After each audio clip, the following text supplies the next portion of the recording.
Welcome to Z's and 3. For 3 for the win. Yes! And the dust has finally settled on what has been the craziest NBA trade deadline in history.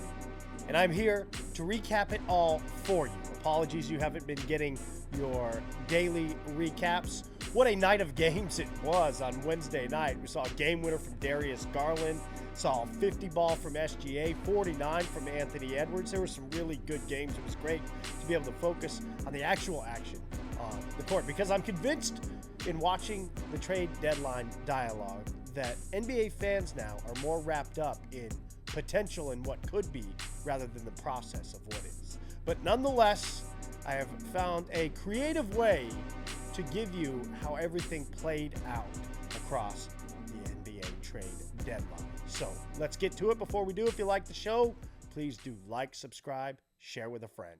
The best way to do this, for me, we are going to break down true contenders, top to bottom, conference by conference. And this is not a contender in my opinion. It is contenders in terms of who is in the top 6 guaranteed playoff spots in the Eastern and Western Conference as of now. We're talking players only as well in these trades. I am not here to evaluate potential down the line, how this set up, what team for 3 years from now, nor am I going to evaluate who won the trade, which assets were acquired. I want to know, how does it impact the NBA landscape to win a title in this season, 2025? So we start in the Eastern Conference atop with the Cleveland Cavaliers. We're going to go who comes in, who goes out. For the Cavs, an interesting move and an interesting piece, acquiring DeAndre Hunter from the Atlanta Hawks. Out goes Karis LeVert and George Niang. So some of their depth, but they had plenty of that. This gets them, I think, a higher-end talent in Hunter, who has been remarkable scoring pop off the bench. Good three-point shooter, should fit in very well with Cleveland and what they do. So bolsters a Cleveland team that now feels, hey, we're ready to compete for a title. On through the true contenders in the East, 1 through 6. No other moves from the major teams. Boston strapped, the New York Knicks strapped in terms of flexibility and what they can do. If you're unfamiliar with why, we'll go back, watch the video I did yesterday about the new CBA and restrictions that teams are under when it comes to roster building. Indiana Pacers. It was announced late that they brought in the 2020 number 2 pick, James Wiseman. This is a player that was well regarded, obviously coming out. Big man. Indiana has struggled, major injuries at their center position. So taking a flyer here on Wiseman, try to build some front court depth. Milwaukee. Another significant move amongst contenders in the East. Out goes Chris Middleton, the player that they won a title with, and A.J. Johnson. A.J. Johnson, a young three-point shooter, has given them some scoring pop off the bench as well. In Kyle Kuzma from the Washington Wizards, a name that everybody knows, and Kevin Porter Jr. from the L.A. Clippers. So Milwaukee, needing some depth, definitely has got some. Most importantly for Milwaukee, they move off the money of Chris Middleton. Finally, in the East, contender-wise, the Miami Heat. Out, Jimmy Butler. Back, not so much, but we knew that this was addition by subtraction. The Miami Heat, they were trying. Jimmy Butler was trying. That relationship was past the point of repair. So the Miami Heat accomplished what they needed to do, which was move Jimmy Butler out of the way so they can continue to build with their young core, Tyler Hero, Bam Adebayo. Switch it up, go to the Western Conference. Remember, we're doing only true contenders as of now, teams slated 1 through 6 in the playoff race. Oklahoma City, did they make a significant move? Well, they brought in Daniel Tice, but then immediately bought him out. What did this do? Well, you know how Sam Presti and the Oklahoma City Thunder front office loves to do, and that is compiling assets. They got a second-round pick back in the process. The Pelicans get off some salary. So for Oklahoma City, who it has been reported that Chet Holmgren could be back into the fold soon. No substantial moves. Moving on down to the second seed Memphis Grizzlies. Marcus Smart was a player that had been rumored, hadn't been in the rotation. Would he be on his way out? He is indeed. Jake LaRavia, though, is out as well, which I thought was interesting, the wealth that the Grizzlies have in terms of their young players, but they choose to move LaRavia out. Houston, in comes Jaden Springer. Memphis, nobody significant coming in. Those were just getting off of contracts for those players. Houston, Jaden Springer as well. That is a bench piece that they get from the Boston Celtics. So no major moves in the top four for Oklahoma City, Memphis, Houston, and the Denver Nuggets. Nuggets, who are now in third, not making any moves. Where it gets interesting in the West is from here on down, and that starts with the LA Lakers. Obviously, if you are following the NBA, you know that they have acquired Luka Doncic. Out goes Anthony Davis. But what became more interesting is the big man situation. The Lakers were rumored to be out there shopping for a bigger name in terms of big men. Well, who do they get? Mark Williams, center for the Charlotte Hornets. The Hornets having shipped out both of their starting centers, Nick Richards, that was earlier in the season, back in early February, to the Suns, or January, and Mark Williams now to the Lakers. What did they get?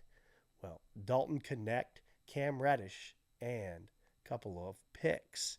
So very interesting, the Lakers making a push to get a big man in losing Anthony Davis, and the big man that they have to settle for is Mark Williams. Now, you have Lakers Nation and the Lakers media complex tell you they got the big man that they needed. He's young, he's 23, he has potential. Had you heard the name Mark Williams prior to today, unless you are a Charlotte Hornets fan? That is the only commentary that I will offer in terms of evaluation of that trade. Interesting for the Lakers. Obviously, you add a high-end talent in Luka Doncic. Yeah, we'll see. For the LA Clippers, some interesting moves as well. It was more about what was going out. Mo Bamba, Kevin Porter Jr., Terrence Mann, PJ Tucker, and Bones Highland. In Bogdan Bogdanovic, Drew Eubanks, and Patty Mills. For the Clippers, saw a reporting note from Spotrac that they had paid out $370 million in tax bills over the last 4 years. Like I said yesterday and earlier, if you're not familiar with the luxury tax and what those implications are, go back and watch my video from yesterday. We'll tell you everything that you need to know about the luxury tax aprons, why they are bad, and why teams are making these moves. You have to go dollar for dollar, and then repeater penalties kick in. That can be a lot of money. The Clippers wanted to get deals off their books, and they do. Now $2.4 million under the tax line. The play-in band within the West, so teams 7 through 10, but I'll go ahead and count Golden State in there as they have 25 losses. The Spurs as well with 26. So you look at the Spurs in 12th at 22 and 26 up to the Clippers in 6th. Well, that's just 4 losses. Now, I think to make up that ground, so say if the Spurs were to want to make a playoff push, they're going to have to go on a heater. I'm talking like 8 to 12 wins in a row to really put themselves in that conversation. Because even if teams are playing 6-4, 7-3, over 10-game ball, that's a lot of ground to make up with just over, 30 games left to play in the regular season. So let's start with the Dallas Mavericks, currently in the 8th seed. We know what they sent out: Luka Doncic, Quentin Grimes. Back come Anthony Davis, Max Christie, and Caleb Martin on the Grimes deal. Dallas is going to be a very intriguing team to watch, how they come together pushing towards the playoffs. If you're wondering, how many more times do the Mavericks and the Lakers play? 2 more meetings in the regular season. Sacramento Kings are the most intriguing team to me out of this group because they added what I believe and lost the least. Now, you may say, well, they lost De'Aaron Fox. That's an all-NBA caliber player. Yeah, but I believe that the drop-off will not be as substantial as potentially other deals in adding Zach LaVine. And also, this Sacramento Kings team has struggled with bench scoring, bench production. They add Jonas Valanciunas and Jake LaRavia, and I believe that that trio will continue to help Sacramento. They have good high-end talent. Sabonis is having an all-NBA caliber season. Malik Monk now will be asked to do more. DeMar DeRozan paired back up with Zach LaVine. Sacramento is a team that I'm really intrigued to watch moving towards the playoffs. Although last night they get drubbed by a Orlando Magic team that hadn't scored over 100 in the 3 games preceding, and they were over 100 in the third quarter. But there's going to be some adjustment period. For Phoenix, that was the team that everybody was watching. Would it be Kevin Durant? Maybe Devin Booker? Is Bradley Beal going to waive his no-trade clause? Well, the only thing that Phoenix did, they sent out Yusuf Nurkic. Play and push in the Eastern Conference, not as intriguing as the West. 3 teams making moves, 2 of them more for salary, money reasons. Although Detroit, the Pistons, I think they got better as a basketball team in adding Dennis Schroeder, another veteran, to help bolster that team, try to make the playoffs. This is a Detroit team that very much has their sights set on getting playoff experience this year. And based off what we saw last night, I would love to see a Detroit-Cleveland matchup, 1 versus 8 in the first round. Those 2 teams played a magnificent game last night. Cade Cunningham continues to ascend. It shows exactly why he deserves that all-star spot. Darius Garland and him were trading buckets back and forth in the fourth quarter. Cade goes to the line, makes 3 free throws, clutch free throws to tie the game. Looks like it'll go to overtime before Garland comes down, nails a 31-foot logo 3 game winner. Boom. Pistons' second time in the last week that they have lost on a buzzer beater, lost to the Hawks and Trae Young and Darius Garland and the Cavs. But I like the move, adding Dennis Schroeder. Think that gives them a legit backup point guard as they try to make what should be a legitimate playoff push. Atlanta out Bogdan Bogdanovic and DeAndre Hunter. Those are the 2 big names. Comes back Terrence Mann, Bones Highland. This feels like an Atlanta Hawks team. Jalen Johnson already lost for the year. Dyson Daniels continuing to dazzle, but also young in his development curve. Zach Rizache, their high-end lottery pick. What do they have building towards the future? Because it doesn't feel like this is their year. Takes me to the Chicago Bulls. This is a team that feels like they have been stuck in the basketball mid for the better portion of the last decade. The big move for them, it wasn't getting Zach Collins back. It was getting Zach LaVine out, getting that contract and money off of their books. The final group, well, those are teams that are playing for later. Get it? Golden State currently in that group as they are 11th in the Western Conference, and I can't make a lot of sense out of this Golden State move. Out goes Andrew Wiggins, Kyle Anderson, and Dennis Schroeder. In comes Jimmy Butler. Okay, if that was just for the remainder of the year, we knew that Jimmy held all the cards in terms of his player option, but they decide to re-sign him for 2 more years. Is Golden State a legitimate title contender in the West with Jimmy Butler added to what they have? I don't know. You tell me. You tell me in the comments. If you're a Golden State fan, do you feel like you get another title or push for another title with Steph Curry in his waning years? I don't know. San Antonio Spurs on the other end of the development curve. Out goes Zach Collins. So not much to bring back De'Aaron Fox. That trio, I say trio because I think it's Victor Wembanyama, De'Aaron Fox, and Steph Castle that are their 3 to build on moving forward, already paying dividends. The Fox to Wembanyama connection last night, Fox suiting up for the first time. It goes down to the wire against Atlanta.